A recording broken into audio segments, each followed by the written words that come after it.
welcome back to Happiest 101. I'm going to have somebody make me a jingle or something. So anyway, this is class 6. If you are just jumping in here and you have not taken in the other 5 classes, please go all the way back to the beginning to class number 1. Make sure that you get the syllabus. There is a lot to this class. You've missed a ton. Today we're going to be talking about self-esteem. Before I get to that, I wanted to mention about the home opportunities for last week. I hope you enjoyed Jane, the concussion slayer. I got a picture with Jane, and she's just a tiny little waif. She's really cool. And then there was that video that she did of how gamers are going to change the world. She has done some really, really cool experiments using positive psychology in the gaming world. So anyway, I hope that you really enjoyed that. And then make sure that you're staying up on doing your weekly tests. So your optimism test, your happiness test, and your depression test. And that you're actually making sure that you're using your strengths to solve a problem, and also that you're reading up on your happiness activities, because we want you to be really clear about like what's ultimately best for you. That actually, now that I think of it, that might involve you picking up Barbara Fredrickson's book Positives. When we did the person activity fit, and you're not just using the 12 from Sonia Lubomirsky, but we also incorporated the other ones from Barbara Fredrickson. So you might have to pick up her book. Believe me, you won't be disappointed. She's great. She was studying positive psychology before there even was a positive psychology. I've met her a couple times too. I've met really all of my happiness heroes with the exception of a couple. All right, let's get into self-esteem. So this is a really important class, obviously. This is just a personal estimate, but I really think that the majority of Americans struggle with self-esteem. Some people hide it better than others, but I just a personal estimate, I would say probably 85% of people struggle with self-esteem. And so, and as I had mentioned in an earlier class, it seems like that there's some people that will undermine their happiness because they feel like their self-esteem is so bad that they don't believe that they even deserve to be happy. So that's why I feel like it's really important to address that here in the class. So first of all, what is self-esteem? I talked about this briefly in the other class, but I just wanted to mention it again. So your self-esteem is really your self-concept. This is what we call your core belief. And so when we ask, like, what is self-esteem? It is what you feel about yourself, but it's also what you think and what you believe about yourself, because that's the mechanism that drives how you feel about yourself. So this is a core assumption that you have about yourself. And it's important for you to understand what your actual core belief is, because I'll ask people, I'll say, hey, what is it all the way down in the deepest part of your soul that you believe about yourself? And they'll say, well, I'm okay. Like, I don't hurt small animals for fun, and I haven't raped or killed anybody. Like, I'm okay. And so you can kind of hear it's like even they're not really buying what they're selling. And so please be honest with yourself about what really is your core belief. And you can do this by a little test. I call this testing for emotional resonance, because if this whole thing about the relationship between feelings and your thoughts and your beliefs is true, then your feelings are just feedback.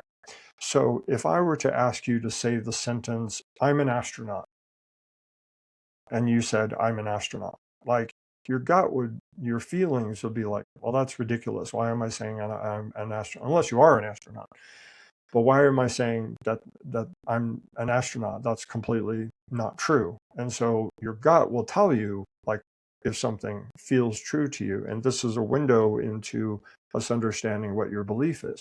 So if you say, I'm an amazing person, like, and you're willing to slow down and like be aware, like, how does that feel in your gut? Like, how true does that feel? And so then you can go through a series of statements to try to figure out like what your core belief might actually be. And this can be a pretty painful process to find out that, deep down in your soul, you really believe that you're a bad person, or that you're not good enough, or whatever those awful words are. But I think that it's important for you to understand what your core belief actually is. Otherwise, you're not going to be motivated to try to feel better about yourself. So I just want to stress the importance of trying really hard to be honest with yourself and try these testing for emotional resonance statements to see what actually feels true for you. Because if your self-esteem truly is great, then you can skip to the next class. Let's talk about spinning plates. Let's start with that. So there's a little video I like to share with people when I'm talking about self-esteem, and it's this guy. He's on the Ed Sullivan show. His name is Henrik Both, I think is what something like that. And his big talent on the Ed Sullivan show is for him to spin plates. So it's not enough for him to get up there with one long stick and one plate and spin the plate on top of this long stick. Oh, no, no, no, Henrik, if you can do one, for sure that you can do at least two. And so that's what Henrik does. So he does one, and then he does the second one. And then, well, if you can do two, you can do three. And so he has a whole bank of these long sticks, all raring to go, to spin these plates. And he has 8 of them. So you imagine that by the time that Henrik gets done, he is running around frantically, because if these plates start to slow down from their spinning, he has to come along and churn them up and get them going again. Right? The reason that I bring up spinning plates, which might just seem completely random and irrelevant, it's actually quite relevant, because I use this as an analogy for our self-esteem. So when our love for ourselves is conditional, we have to be a good enough this and a good enough that. So I have to be a good enough son and a good enough father and a good enough husband and a good enough therapist and a good enough friend and a good enough taxpayer, and I'm like running around frantically trying to keep all of these going. And it is absolutely exhausting when our okayness is on the line, and we have to keep churning up all these sticks for our spin those plates and check those boxes to finally be good enough. And it really isn't sustainable. So let's say, and if any one of these plates gets away from you, it's like, I'm no good. I'm not good enough. I'm a loser, whatever. There's like this desperation to keep all these plates spinning. Let's fantasize a little bit. Let's say that you do it. Let's say that today you manage to spin all the plates. You've been spinning plates all day, and God bless you. You are exhausted, and you lay your head down on your pillow, and but you're satisfied, right? Because you finally did it. You finally managed to check all those boxes, spin all of those plates. Whew, man, thank goodness. And you lay your head down on your pillow and you go to sleep. Whew, did it. And then you wake up the next day. It's a new day. Oh man, I have to get going. I have to be a good employee, and I have to be a good dad. And I was, and so even if you manage to do it on today, there's always tomorrow, and there's the day after that, and there's the day after that. And it is just absolutely exhausting to live your life in this way where you're constantly trying to be good enough. So I have a couple of exercises around this that I would really like you to do. Get out a piece of paper and hold it horizontal. And I would like you to think of whatever your negative core belief is now, whatever that word is. Like, let's just say bad person. So if you believe that you're a bad person, you write that so you're making 3 columns, you write that in the top left column. And then what is it that you would like to believe about yourself? If I could just ding you on the head with a magic wand and you could believe anything about yourself, what would you want to believe? So it's probably, and this is just an example. I'd like you, don't copy off my paper. Just, write whatever it is that works for you. But whatever ideally it is that you would like to believe about yourself, put that in the top right corner. And then we still have that middle column. I'd like you to think of a word that would be indicative of the middle position. So if you have bad person on one side, good person on, this again is just an example, but bad person on one side, good person on the other side, the word person might be what's in the middle. So I've heard people use words like human, person, average, okay, things like that. Okay, make sure that you have your 3 columns all written in. Okay, now I'd like you to do what I call definitions and checkboxes. So under each column, I'd like you to make 5 checkboxes of what are the requirements for whatever it is. And don't be thinking about yourself, just be thinking in general terms. So if a person is a bad person, how would we know that a person is a bad person? Like, what are the requirements, if you will? And then conversely, on the other side, what are the requirements of being a good person? When do I finally get to be a good person? You can kind of hear the spinning plates thing in here. Checking those boxes, spinning those plates. When do I finally get to be a good person? And then I'd like you to do the same thing with the center column, where you're just like, what are the requirements of being a human being? Breathing the air, trying, what are the requirements of just being okay or average? And then I'd like you to give definitions for each one. So what is your definition of a bad person? Whatever your word for this in the middle, and then whatever it is that's on the other side. And this shouldn't just be a regurgitation of the 5 things that you used for checkboxes. And so really take some time with this. If you have to take some time to pause here, and you really should, don't just skip through this. Don't just nod and go, okay, whatever, and blow through it. Like, this is really important for your self-esteem. So why don't you go ahead and pause, and then come back when you're done. Okay, welcome back.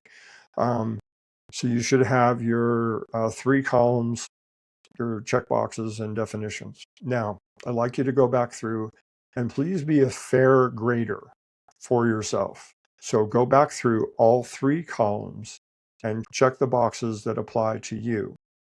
So when I'm saying being a fair grader, like, let's say that your conceptualization of a bad person is somebody that lies.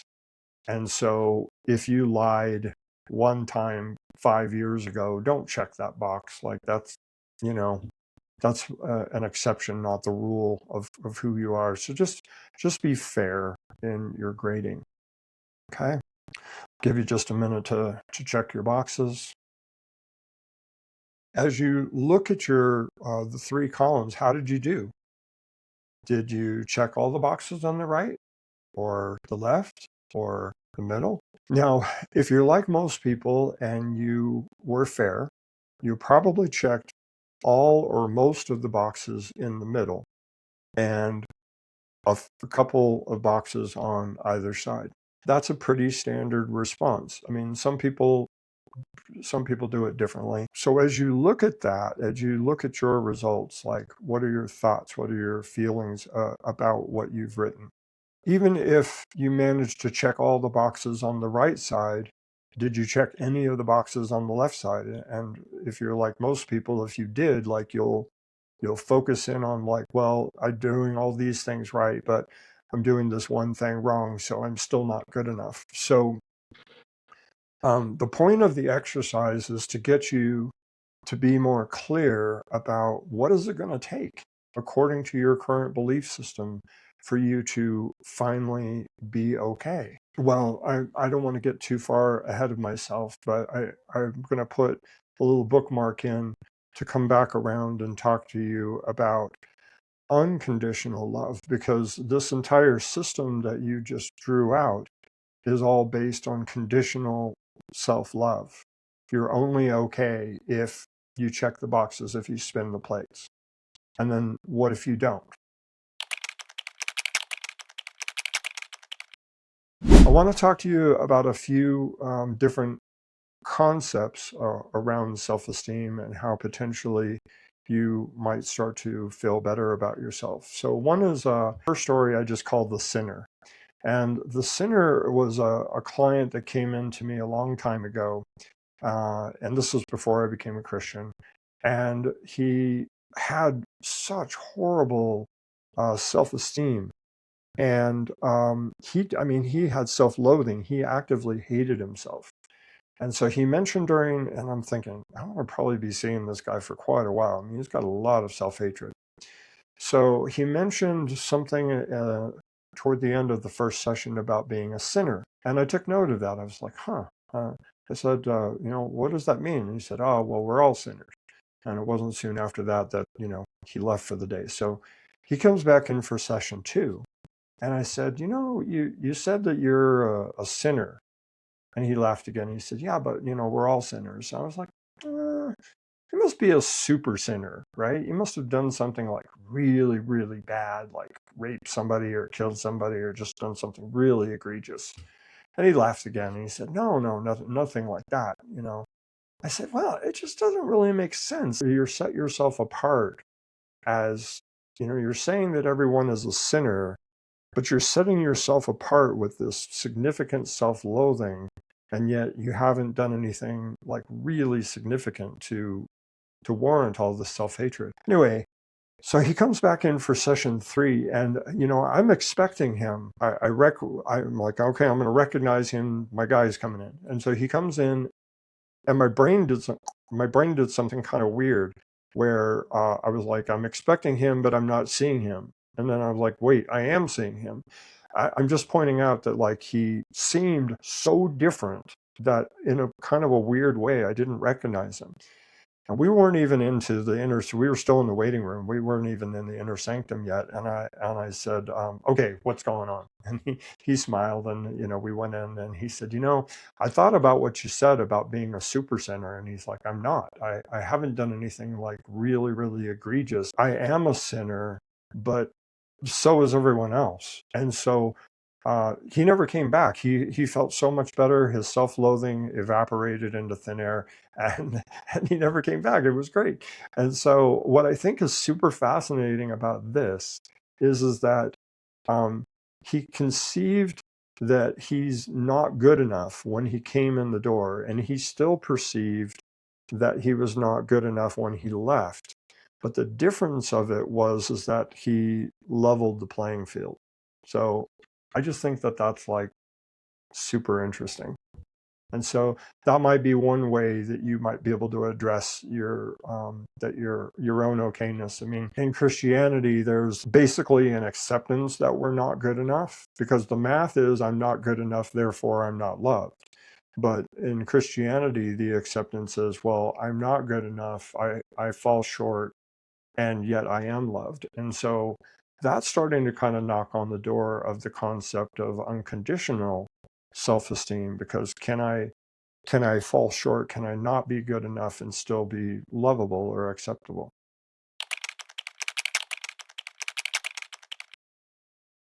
Okay, before I get to talking more about unconditional self-acceptance, I want to take you through another exercise. So get yet another piece of paper, and I'd like you to, again, hold it horizontally. And I want you to think of something about yourself that you just can't accept.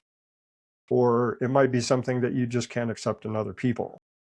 Because a lot of times what we'll do is, like, let's say that I abhor lying.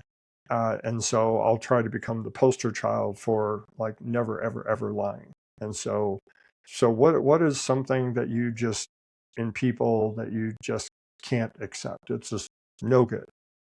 And so I'd like you to write that in the top left part of the paper. And now I'd like you to think of like, what is the polar opposite of whatever that word is? So let's stick with lying, actually. So we have lying on one side, and let's say honest. Again, don't copy off my paper.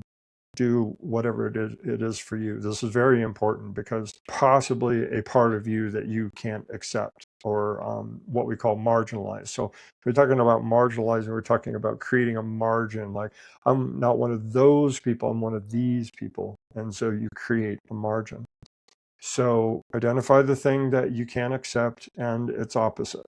Now, I'd like you to do, the next step in the process is to do pros and cons. So what are the cons of the bad thing? And what are the pros of the good thing? So let's stick with lying and being honest. So what are the pros of being honest and what are the cons of lying? I'm going to give you a minute to work on this again. Now comes the really challenging part. You thought it probably ended there, but I would like you to do the pros and cons in the other direction. And this is going to probably be a lot more challenging for you. So in this, using my example, what are the pros of lying and what are the cons of being honest? I know it's going to be really challenging, but please come up with at least 4 in each, preferably 5 in each pros and cons. Go ahead, take your time. I'm not going anywhere. Pause me if you need to. All right. So it might have been challenging for you, but you can see that there's pros and cons to each of these things. So if you think of a football field, most people know a football field well enough to understand you have an end zone on each side, and then you have a 50-yard line, and then you have 100 yards of yardage in the middle. And so think of lying being on the end zone on one side and being honest in the end zone on the other side. So we're talking about the extreme polarities. So is it possible that you could accept both sides of this? So the language would be, well, I am a liar, but I am also honest. I am hardworking and I am lazy. I am selfish and I am selfless. And I'm all that yardage in between, because if you were to do a scatter shot and in a given day of all of the times that you were selfish and all the times that you were selfless, you're going to probably be running around somewhere in the middle. And so what this does is it takes you to a place of acceptance, because if you're only, I call it the bright shiny, if you're only accepting the bright shiny, if you're only accepting that you're hardworking and you're smart and you're honest and selfless and all of those socially acceptable things, so you're saying, I'm only okay if this, but what about the other side of it? So I have to hide from you my selfishness. I have to hide from you my laziness. And not only do I have to hide it from you, but I have to hide it from myself. So it doesn't mean that you have to become a liar. It doesn't mean that you have to become selfless, it doesn't mean you have to be selfish and lazy, but can you accept what those things bring to the experience? Like being lazy is like really important.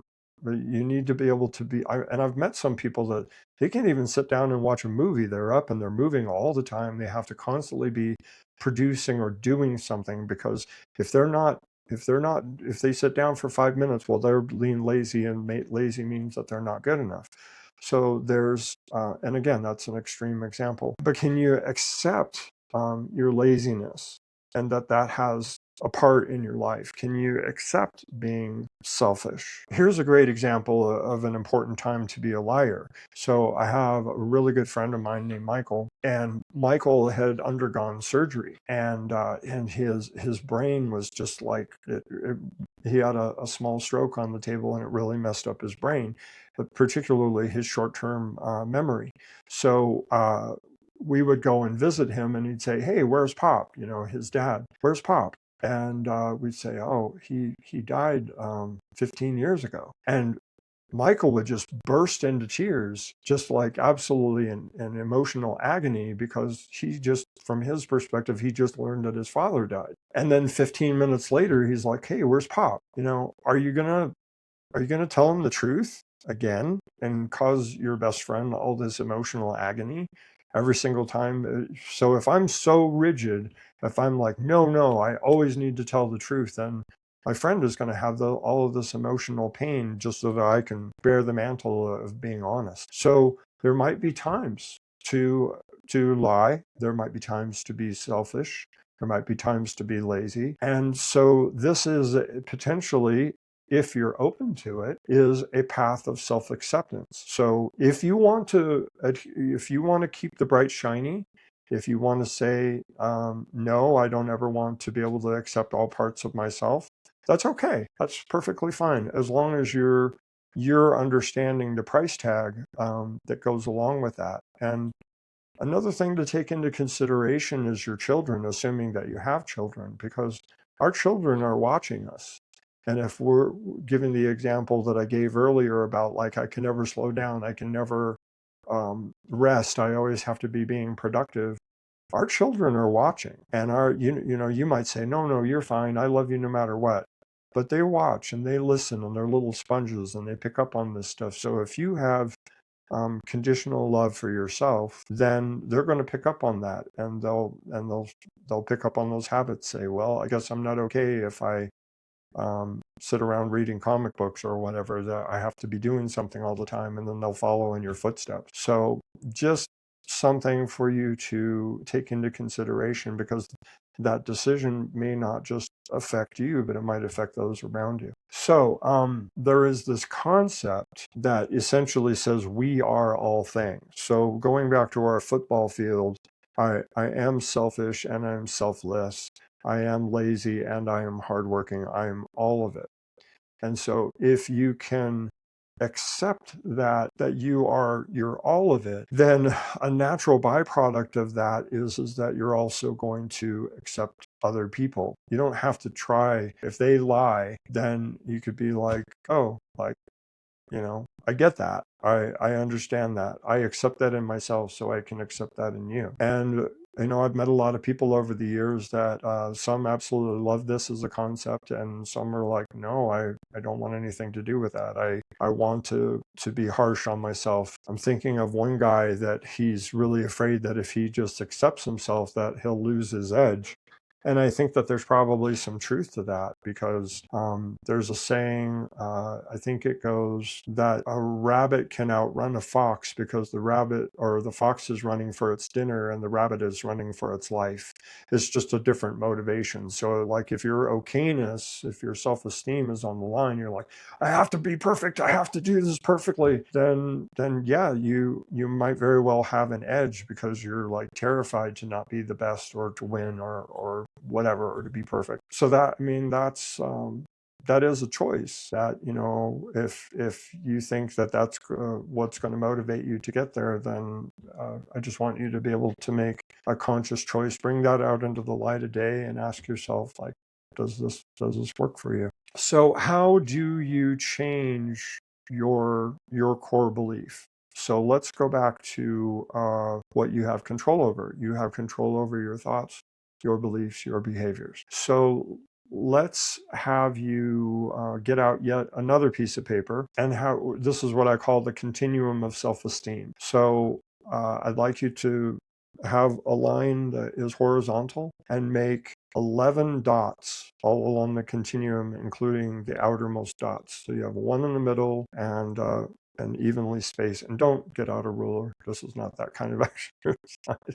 Just, it doesn't have to be perfect. So make your dots all along and this is a continuum. Now I'd like you to think of a word that is the worst word that you can think of as a characterization for a person. It could be mean, bad person, not good enough, evil, whatever the words are, loser. And whatever those words are, put that in the above the dot not the last dot on the left, but the second to the last dot on the left. Now I want you to think of the best characterization that you can think of for a person. And I want you to, whatever that word is, angelic, perfect, good person, charismatic, successful, whatever the word is for you, and put that on the second to the last dot on the right hand side. And once you're done with that, I'd like you to identify a word for the middle. It could just be okay, again, human, person, like whatever it is that works for you. And then when you're done with that, I'd like you to fill in the rest of the dots toward the middle. Now, you might be asking yourself, Frank, why did you have me put a dot all the way on the right and the left if we're not going to use it? And the answer is that I've been doing this for a minute. The reason that I did that is because you might think of another word, this is even better or this is even worse. And so I want you to have the latitude that if you happen to think of another word that is better or worse, that you have a dot that you can put that, but you don't have to. Okay, I'm going to take another drink of water and give you a chance to fill in the rest of your dots, because that very well might take a minute. Okay, now I would like you to be honest with yourself and identify where is it that you are now on your continuum. Let's just say, for easy figuring, that you believe that you're a bad person, which sucks.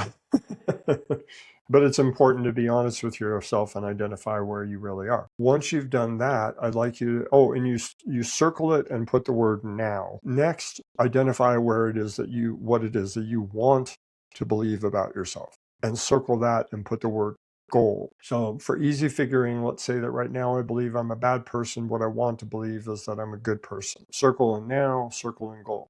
Now, if they're one and the same, like let's say that you really do believe that you're a good person and that your goal is that you want to be a good person, they're one and the same, you can skip the rest of this video because you are where you want to be.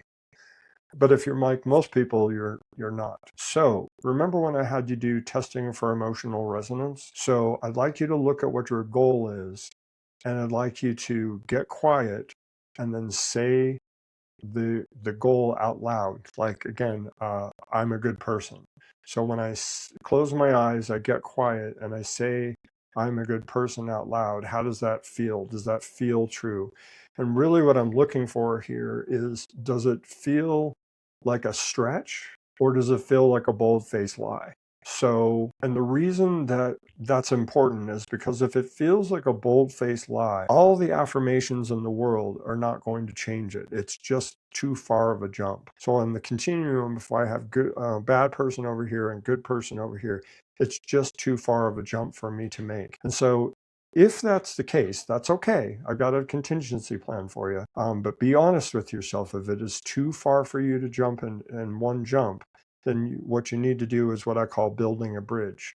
So you would identify somewhere on your continuum in between these two extremes, and identify that, and then do your same thing about testing for emotional resonancy and find out, now, does that point on the continuum feel like a bold-faced lie, or does it feel like I could grow into it? I'm not feeling like I am that today, but I could get there. And once you identify that halfway point, and with the testing for emotional resonance, that then becomes a bridge. So what that would be is your temporary goal. So you're going to, the idea is like, let's say, good person, bad person, person. So if once I have done my work, which I'm going to explain to you in just a second, then it will get you from bad person to person. And once you believe that you're there, you do the testing for emotional resonance again to see if you're actually there. And once you are, you can now do the rest of the bridge so that you can get to your ultimate goal of a good person, just by using my example. Okay, so how do we change the belief? Going back to, we have control over our thoughts, beliefs, and behaviors. So I'm going to tell you about a very strange game of tug of war. You have three guys, and the three guys are all approximately the same height and weight and strength. And they say, hey, why don't we play tug of war? Except all three guys pick up the same side of the rope, and there's nobody on the other side of the rope. Who wins? I told you it was a very strange game of tug of war. Well, the three guys win, obviously, because there's no competition. So they get tired of this very quickly, and they say, well, let's send one of the guys over to the other side. So now it's 2 against 1. Who wins? Obviously the 2. Now they're going to send one of the other original guys over to the other side. So now it's 2 against 1, but on the other side of the rope. Who wins? Of course, the 2. And for no cute little backstory reason I've ever been able to come up with, they send the third guy over. So now it's 3 against 0 again. And who wins? Of course, the 3. Now, suppose that I told you that the three guys' names in this tug of war are named thoughts, beliefs, and behaviors. And the tug of war is for your self-esteem. So if you believe that your self-concept is that you're a bad person, well, if you believe that you're a bad person, you act like you're a bad person, and you think like a bad person, then it's not surprisingly that your core belief is going to be that you're a bad person. So what if we send one of the guys over to the other side, let's say beliefs? Now, the way that you change your belief directly is through positive affirmations. So your belief in that case would be, I'm a good person. And so if you're just doing the beliefs by itself, you're not going to be able to get there, because positive affirmations work, but they need assistance. So you're still going to be losing the tug of war for your self-esteem if you only send the beliefs over. More about this is, so if what you want to believe, if your new core belief is that you're a good person, then that is your affirmation. And don't try to get cute about it. Don't try to get your variety by changing the words. Don't, for example, I'm a good person because I'm a good cook and I'm a good husband and I stay fit and I'm attractive, or whatever the words are. So that muddies the water, because then you're trying to support what the actual belief is. So don't try to get cute. If the affirmation is I'm a good person, you stick with that. Now, because variety is important, if you're just saying I'm a good person, I'm a good person, I'm a good person, I'm a good person, I'm a good, it's going to get boring. So you can add variety, not by changing the words, but changing like the tone and the volume and the inflection. So I'm a good person. I am a good person. I am a good person. I'm a good person. I'm a good person. Something along those lines, so that you're still getting your variety, but you're having laser focus, because you probably have had the other crappy belief for a very, very long time. So the more that you say it, the more you think it, the more that you write it, the faster it's going to take effect. Now, we have a lot of very busy people here in the United States. It almost seems like being busy is like a status symbol. So in order to maybe get in some of those affirmations, maybe do it while you're driving or doing other more mundane things. But you can find little pockets of time to like squeeze it in. And I think just my recommendation would be that you should be doing it at least 100 a day. Now, let's talk about behaviors. So if your core belief is that you are a good person, in your tug of war, let's bring over behaviors. So are you behaving in a way that is conducive with you believing that you're a good person? And any behaviors that you're doing that are causing you to feel like a bad person, well, maybe you shouldn't be doing that, because it's not conducive with what it is that you want to believe about yourself. Also, what you should take into consideration is your, not just your action, but also your inaction. So let's say that I want to believe that I'm a good person, but I have a big hole in my shoe. So is me having a hole in my shoe, what kind of message is that sending to me about being a good person? So it's probably running counter to that. So having a pair of shoes that don't have holes in them would basically be reinforcing that I am lovable enough to have a decent pair of shoes. So anyway, and then that is your behaviors, and then changing the thoughts is very much like changing the behavior. You're starting to ask yourself, are these thoughts conducive with what I want to believe about myself, and starting to be more mindful. We talked earlier about shepherding your thoughts. So if you're having crappy thoughts, you can use a technique called disputation. If you say, oh, I'm such a loser, you could say, is that really true? Am I really a loser?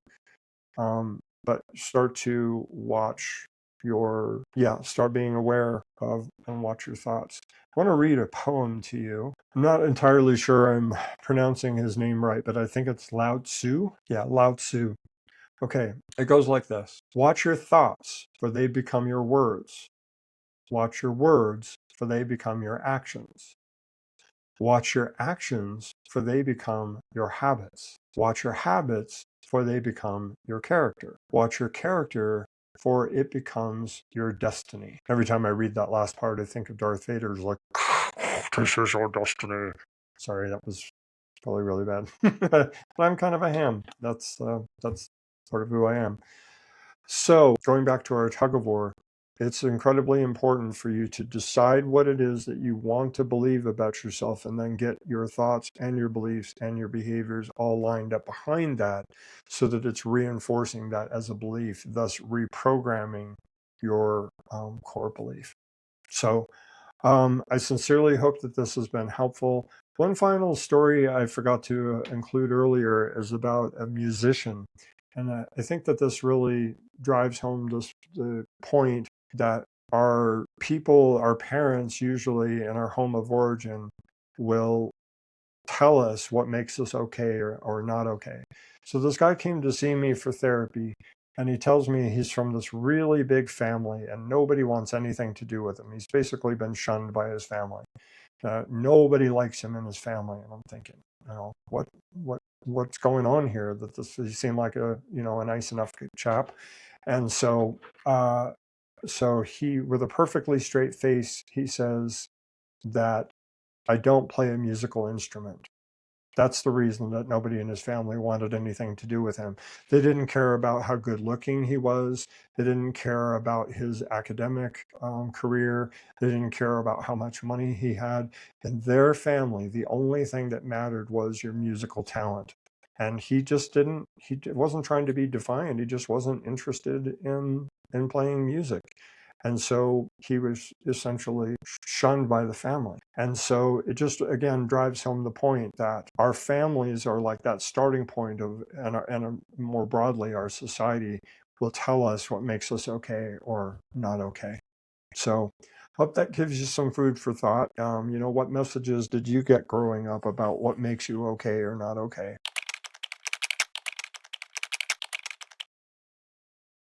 All right, in the next class, I'm going to talk about a very, very important topic of thinking errors. Sincerely, this might be the big thing that might be holding you back from being happier. So I hope you'll join us for class number 7. Can you believe we're already at class number 7 of Happiest 101? Before I let you go, let's talk about the home opportunities. You're going to love the video this week. It's by Nick Vujicic, called I Love Life, I Am Happy. Fantastic. And then there's also another one by Sean Aker. He has a great book called The Happiness Advantage, which I really like and highly recommend. And I like his video. I really get his video because he talks super fast. And I get that because when I do videos, like, I usually talk really fast because I have so much information to give and I want to hurry up and get it in the limited time period. So I think you really like that. Optional home opportunities. You're identify a problem and use your 4th highest strength to resolve your problem. And then you might consider watching Martin Seligman's The New Era of Positive Psychology video. I really love Uncle Marty. I got to so basically, I mean, I didn't actually, but I felt like I was like sitting on Santa Claus's lap. I got to actually go and ask him a question. The question was actually about self-esteem. Was able to enjoy his answer. So anyway, I hope you'll join us again for class number 7. And if you have any comments or questions, just let me know. I'll be glad to help. I really want you to succeed and for you to be happier. Thanks for watching.